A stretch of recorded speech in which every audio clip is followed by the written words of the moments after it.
বাংলাদেশ জাতীয়তাবাদী দলের অঙ্গ সংগঠন যুবদল, কৃষক দল, শ্রমিক দল, বাংলাদেশ জাতীয়তাবাদী দলের ছাত্র দল এবং সরকারি দলের বাংলাদেশ জাতীয়তাবাদী দলের সহযোগিতা।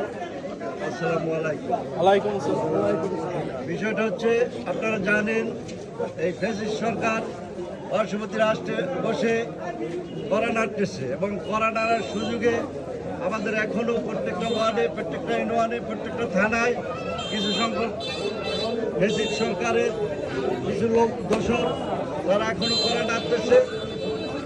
আগামীকাল 13ই নভেম্বর তারা একটা লকডাউন দিয়েছে ঢাকা শহরে এবং আমরা সেই লকডাউনকে প্রতিহত করার জন্য আমরা প্রত্যেকটা ইউনিয়ন, ওয়ার্ড এবং থানা প্রত্যেক জায়গায় আমরা অবস্থান কর্মসূচি দেব।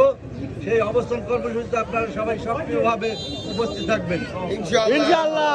এবং পাশাপাশি যদি কোনো সন্ত্রাসী কর্মকাণ্ড করে তা প্রতিহত করার জন্য আমরাই যথেষ্ট, আমরা প্রশাসনকে ব্যবহার করতে দেবো না। আমরা যেখানেই আছি সবাই উপস্থিত থেকে এগুলি প্রতিহত করব এবং আগামী দিন সকাল থেকে বিকাল রাত 10টা পর্যন্ত আমরা চাকার অবস্থান কর্মসূচি দেব। সেই কর্মসূচি সবাই উপস্থিত থেকে আমরা যাতে কোনো সহিংসতা না হয় এজন্য আমরা উপস্থিত থাকবো, এই আশা ব্যক্ত করে আমি আমার সংক্ষিপ্ত বক্তব্য শেষ করছি। আল্লাহ হাফেজ। বাংলাদেশ জিন্দাবাদ। আমার নেতা সর্বদিন আহমেদ সান্টু ভাই জিন্দাবাদ, জিন্দাবাদ, জিন্দাবাদ।